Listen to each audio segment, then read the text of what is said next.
significa para el país, todo el hub logístico que se está construyendo, los peligros y amenazas. Pero para comenzar yo quisiera que nos des un poco de contexto acerca de quién es Carlos Tejada, porque creo que es importante conocer quién está detrás de la gerencia general adjunta, no de parte de los chinos, sino que da la cara como peruano frente a los políticos, frente al pueblo mismo de Chancay, a las autoridades y a la gente, como esta noche que estamos preocupados por lo que puede significar para el país. ¿Quién es Carlos Tejada? Si tuvieras que hacer una biografía pequeña, por favor. Bueno, muchas gracias Alfonso y a BNI por la invitación, la cual aprecio mucho.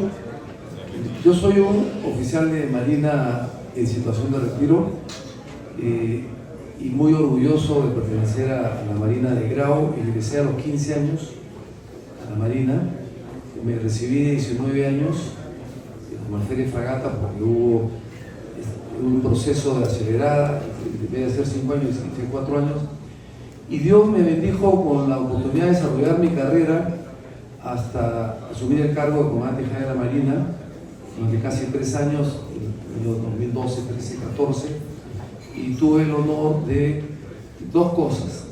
Primero, de dirigir la función de la Marina en la limitación de La Haya con Chile, que fue un trabajo realmente coordinado en conjunto con relaciones exteriores, con las Fuerzas Armadas y con muchas juristas, que permitió que cerráramos este tema, que era un tema complicado con Chile y la navegación marítima, pero que nos permite ahora ver el futuro con otra visión. Y también tuve la oportunidad de retomar la construcción naval luego de 25 años. Pudimos sacar 17 proyectos que están en ejecución aún, entre los cuales tenemos el buque Escuela Vela, que era un anhelo de la Marina de más de 100 años, los buques multipropósitos, las patrulleras marítimas y otras, etcétera, y que ahora con mucha satisfacción, ya como peruano, siento la gran alegría de ver que se ha hecho una asociación con Hyundai, que creo que es muy potente, porque lo que necesitamos en nuestro país realmente para crecer es hacer transferencia tecnológica, que implica conocimiento. Ese soy yo. Cuando pasé a retiro, el año 2015, fui invitado por Volcan a sumarme a este proyecto, y bueno, voy a cumplir 10 años ya en la gerencia adjunta. Represento a la parte peruana y hay un CEO que representa a Cosco, porque como ustedes saben, el proyecto de Chancay tiene 2 socios. Es un proyecto privado, 100% privado, el riesgo es totalmente de los accionistas, no hay nada de inversión del Estado, y 60% del accionariado está con Cosco Shipping Port Limited y 40% con Volcan Compañía Minera.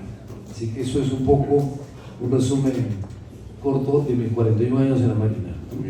Carlos, qué interesante. Algunas personas han dicho que tú tienes una enorme tenacidad, y esa tenacidad tiene que ver con que a algún presidente, mientras tú eras comandante general, le pudiste, digamos, pedir y obtener de él todo lo que necesitaba la Marina con prudencia, con tacto y con política. Así que me imagino que esas son las virtudes que han visto los chinos, además de otras, para ponerte en el cargo que tienes, que es tan complejo. Pero cuéntanos un poco, si pudiéramos describir rápidamente cómo comienza el puerto de Chancay, qué tiene que ver en esto la compañía pesquera, después la minera y ahora finalmente Cosco. ¿Cómo es que comienza el proyecto? Sí, como ustedes saben, tenemos un déficit de infraestructura, de conectividad que dificulta el crecimiento del país. Nos faltaban más puertos, más aeropuertos, más carreteras, más trenes, y eso es un freno enorme para el crecimiento del país, y al contrario, nos ha jugado en contra en términos de competitividad. Los costos logísticos en el Perú han seguido incrementándose, están bordeando el 25% del precio final. Estamos muy por encima de otros países de la región.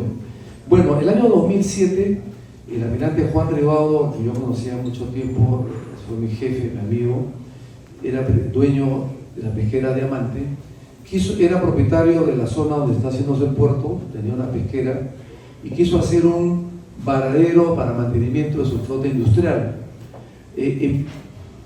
Envió a hacer los estudios oceanográficos y batimográficos necesarios, y como resultado de esto se pudo ratificar, porque recordemos que Chancay siempre fue un puerto, y fue un puerto nacional. Si vemos fotos, ¿verdad?, llegaban cruceros, llegaban flotas balleneras, todo, pero es un poco que Chancay fue desapareciendo del mapa del flujo marítimo. Bueno, y como resultado de esto se identificó que Chancay tenía condiciones excepcionales para ser un puerto de gran altura, o sea, en profundidad de 18 metros. Y bueno, él era los que lo han conocido, un tipo muy emprendedor, a veces muy agresivo en términos de conceptualizar visiones y todo. Dijo, ok, y se empezó el desarrollo, incorporó al almirante José Noriega como gerente general, y se pusieron a desarrollar la factibilidad del proyecto. Cuando vieron la factibilidad en términos técnicos, económicos, comerciales, etc., cuando vieron que el proyecto tenía este enorme potencial, salieron a buscar un socio estratégico. Estuvimos muy cerca de suscribir un acuerdo con una empresa chilena muy grande, pero por cuestión de algunas cláusulas del acuerdo de accionistas se difirió, y en ese momento aparece Volcan, compañía minera, y se interesa mucho en el proyecto y se asocian en el 2011 y crean terminales portuarios Chancay. En 2011, 50% empresa de almirante Ribaudo, 50% en Volcan, y se inicia ya el desarrollo de la factibilidad del proyecto, la ingeniería para hacer las obras. Lamentablemente el almirante Ribaudo fallece, hay un tema sucesorio ahí, y bueno, se termina adquiriendo, Volcan adquiere el 50% que era la familia Ribaudo y sale a buscar un socio estratégico. Acá quiero mencionar algo de los grandes sueños, ¿no? A veces no nos creemos, no tenemos la resiliencia suficiente, porque también hay un tema económico de por medio, porque son gastos que uno va incurriendo, pero yo sí quiero reconocer acá, en esta etapa dura, entre 2015 y 2019, la resiliencia, la fortaleza, el compromiso con el país de tres miembros en particular del directorio de Volcan, el señor José Picasso, la señora Irene Eles de Romaña y José Ignacio Romaña Lies. Cuando veíamos que el proyecto se caía, íbamos al directorio y explicábamos de que el proyecto tenía mucho futuro, lo creía, y nos daban oxígeno para no parar las obras, para continuar mientras se buscaba el socio. Y ahora vemos que este proyecto, buscamos capital peruano importante, nos reunimos mucho, pero había mucho escepticismo. Pensaban que estábamos un poco desvariando de crear un puerto tan cerca del Callao, y nosotros fuimos los que fuimos a buscar a los chinos realmente, ¿no? Se dice que los chinos vinieron, pero en diciembre del 2015 fuimos con un mismo directorio a buscar a Cosco. ¿Por qué Cosco? Porque Cosco estaba fusionándose con la empresa china Shipping Port, y estaba creando el conglomerado, digamos, de logística integrada marítima más grande del mundo, que lo son ahora, porque Cosco Group, que se terminó de formar a fines del 16, 17, la fusión de estos dos grupos chinos, es actualmente el primer operador portuario logístico integrado del mundo, porque aparte de puertos, están en todos los continentes, tienen la naviera más grande del mundo. Es la tercera o cuarta en contenedores, pero el número de naves tiene más de 1.400 buques, en todo tipo de buques, cara granel, cara general, cara de proyecto. Y justamente en esta visión yo quiero mencionar algo que es importante. Desde que se hizo esta fusión, no estamos construyendo un puerto, lo que queremos construir es una visión de poder crear en el país, en el Perú, en la parte central, en una primera etapa, un gran clúster logístico, industrial y tecnológico. Estamos trabajando en esa visión.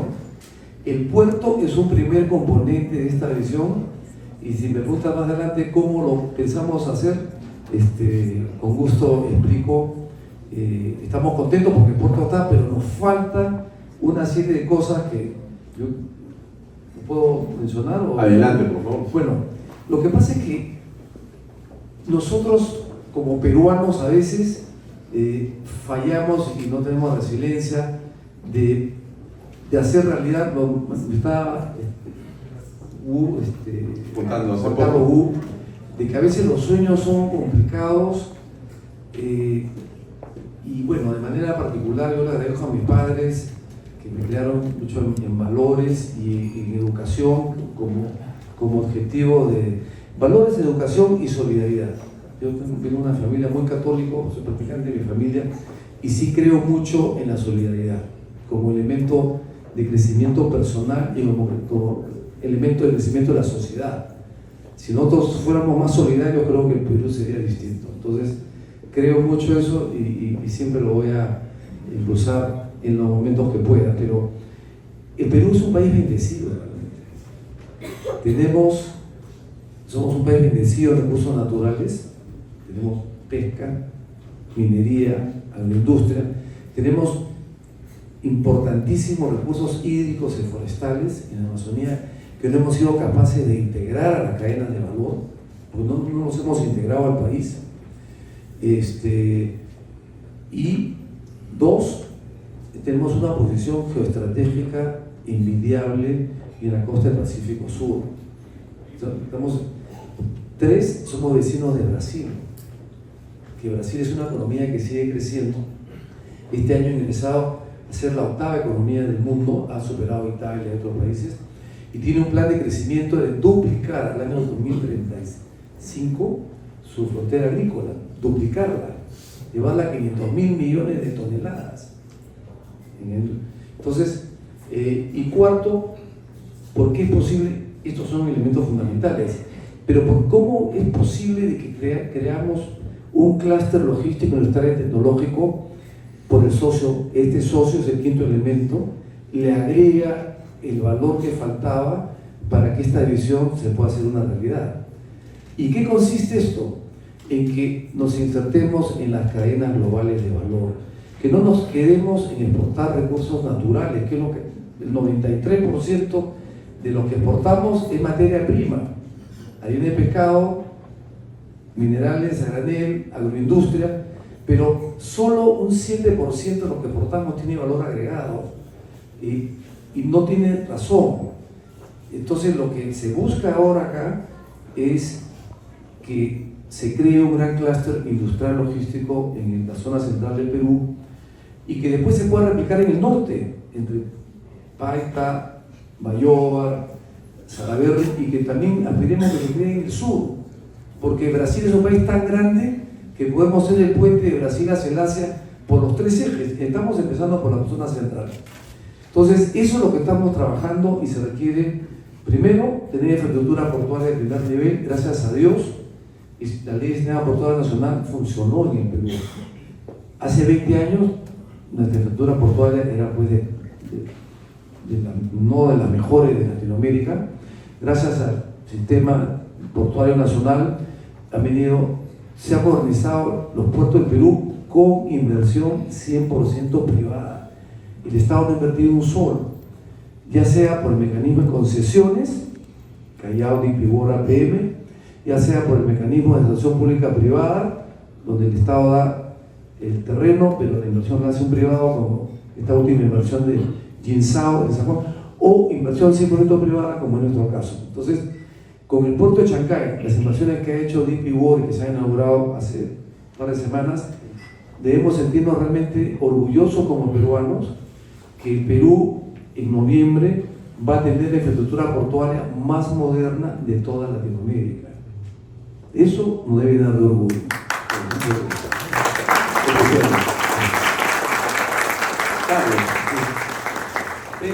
puerto, o sea, en las, digamos, alturas de Chancay, Sí. por decirlo de alguna manera, al otro lado de la carretera, está Chancay Park. Sí. Es una extensión Sí. de cerca de 800 hectáreas, muy imponente y llena de ilusión para muchas personas. ¿Qué cosa va a hacer y cómo se pueden integrar quienes quieren hacer negocio con ustedes? Justamente Chancay Park es parte de esa visión.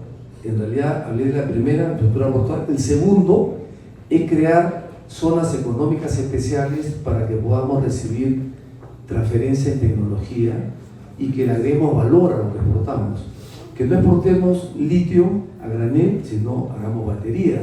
Una pregunta pequeña porque es importante. ¿Es de Costco o es de Volcan? No, la Chancay Park es de Costco, de Volcan 100%, pero está en negociaciones con Costco para hacer también una empresa que son alrededor del puerto. Tenemos 840 hectáreas. Los invito cordialmente, los que están interesados, a que podamos hacer una presentación. El proyecto viene un paso atrás, pero para que se pueda gatillar en la real importancia y dimensión, necesitamos la ley de zonas económicas especiales. Y aquí es importante, cuando Costco hizo la oferta del cierre en 2017, se terminó de negociar a fines del 18, se firmó en enero del 19, ellos ofrecieron eso: señores, si tú me permites, me creas un mecanismo de atracción de inversiones en tecnología, como me ha hecho México, como ha hecho Costa Rica, como ha hecho Colombia, yo te ofrezco traer acá empresas de transformación en tecnología para que lo que tú exportes tenga valor agregado. Entonces incrementemos los volúmenes de exportación y que los valores de lo que exportamos sean pues mucho mayores. Y a mí me apasionaba este tema principalmente por el impacto en el capital humano, porque tuve la suerte por parte del proyecto de visitar las experiencias en Colombia, en México, Panamá, antes de la pandemia, y vi, por ejemplo, que un caso, mencionaba Costa Rica, que hace 9 años se exportaba coco, mangos y plátanos, lo cual no es peyorativo, por favor, porque lo mismo hacemos ahorita en el Perú. Abrió sus zonas económicas especiales y empezó con un impuesto a la renta de 0%, por supuesto que progresivamente va entrando al régimen general, ya están en 10%. Ahora tienen a Intel produciendo los chips para todo el mundo. Tiene una zona económica del Coyol, que es una zona médica, donde está Pfizer, Johnson Johnson, Abbott produciendo catéteres para el cerebro y el corazón. Han exportado el año pasado de esa zona más de $5.000 millones en el mundo en equipos tecnológicos médicos. ¿Cuál es el régimen tributario que tienen esas zonas? Tienen ¿Cero? Bueno, IGB al ser 0, impuesto a la renta empezaron con 0, y hay un régimen progresivo de 30 años de ingresar al régimen general. Te pregunto porque había un rumor sobre que Economía quería ponerle 10 o 15%, Sí. y esa era la forma en que quería negociar el Perú, pero lo han llevado a vista a China para que dicen que aprenda un poco y vea Sí. qué pasa en Shenzhen. Y entonces parece que la idea sería que quede en 0. Eso Sí. ayudaría muchísimo. Sí, estamos trabajando, bueno, en realidad algo, no hemos perdido tiempo, pero en ese momento, en 2019, el gobierno lo entendió. Estaba el presidente Vizcarra, porque vinieron el grupo Costco Group, el Chema vino, le explicó: mire, yo no quiero hacer un puerto, quiero crear en la zona central de Perú un gran clúster para toda la costa del Pacífico, incorporar a Brasil, o sea, un centro de desarrollo tecnológico. Y se hizo el proyecto de ley, estaba Carlos Oliva, el ministro de Economía, estaba Nelson Copolizo, Relaciones Exteriores. Se trabajó la ley con un arancel de 10%, pero con un impuesto a la renta de 10%, porque hay un problema en el MEF. Tiene como objetivo el Estado ingresar al foro no de APEC, sino de la OECD. Entonces, la OECD tiene algunas regulaciones, unos requisitos entre toda la cadena de impuestos entre importación y exportación, debe haber por lo menos un piso de 15% para evitar el dumping. Entonces, como el Ministerio de Economía está muy enfocado como objetivo ingresar a la OECD, tiene esa restricción, pero es un tema que está en debate, ¿no? Pero nosotros, los chinos y en general muchos otros accionistas de otros países que están muy interesados, quisieran tener cero para venirse de manera inmediata. Yo tengo un caso que es patético, ¿no? En la línea de transmisión que hemos construido, tenemos una subestación con unos transformadores enormes de 25 megas cada uno, de 2 pisos de altura. Son americanos, General Electric, pero comprados en la fábrica de Shanghai, y estoy seguro que como el 70% del cobre es peruano. Entonces, ¿por qué no hacer los transformadores acá? Y de aquí exportarlo a toda la región latinoamericana y de América. Esa es la visión. Tenemos que ir cerrando. Me imagino que espero que quisiera que esto dure unas horas porque la información que tú estás entregando creo que es muy valiosa, pero el tiempo es corto. Solamente una última pregunta. Se ha producido un entusiasmo inusitado en una acción en la Bolsa de Valores. ¿Crees que esto va a continuar? ¿Qué perspectivas le ves? Digamos, ¿nos recomendarías invertir ahí? Bueno, yo sí, de todas maneras. Pero mire, acá también hay otro reconocimiento a Pepe Picasso, a los finales de su mamá. Lo que queremos nosotros es que el puerto se sienta como un puerto de todos los peruanos. Y para que eso suceda, internamente hubo un debate en el directorio de hacer una excepción, que el puerto tuviera un accionista que es ahora el 40% pertenece a una empresa que es gemela de Volcan, que se llama Inversiones Portuarias Chancay, y la finalidad era que los peruanos pudieran acceder a este beneficio de las acciones que están ahorita en bolsa. Claro, en bolsa está IPCH, que es el 40%, otro 60% lo tiene Cosco y no lista en bolsa, pero lo estamos motivando para que también, si bien es cierto, Cosco Group lista en muchas bolsas, Cosco Shipping Port no necesariamente, pero es un trabajito que estamos haciendo para que también las acciones de la parte de Cosco, y yo siempre recomendaría, porque en verdad el puerto en esta primera etapa estamos invirtiendo 1.300 millones de dólares. Cuando empiece a operar ya vale el triple, porque se ve los flujos futuros hacia los flujos los próximos 30 años hacia el presente. Entonces las empresas que nos han hecho la valorización, el puerto operando vale el triple. Bueno, entonces excelente noticia. Un aplauso por favor para todos los que están. Muchas gracias.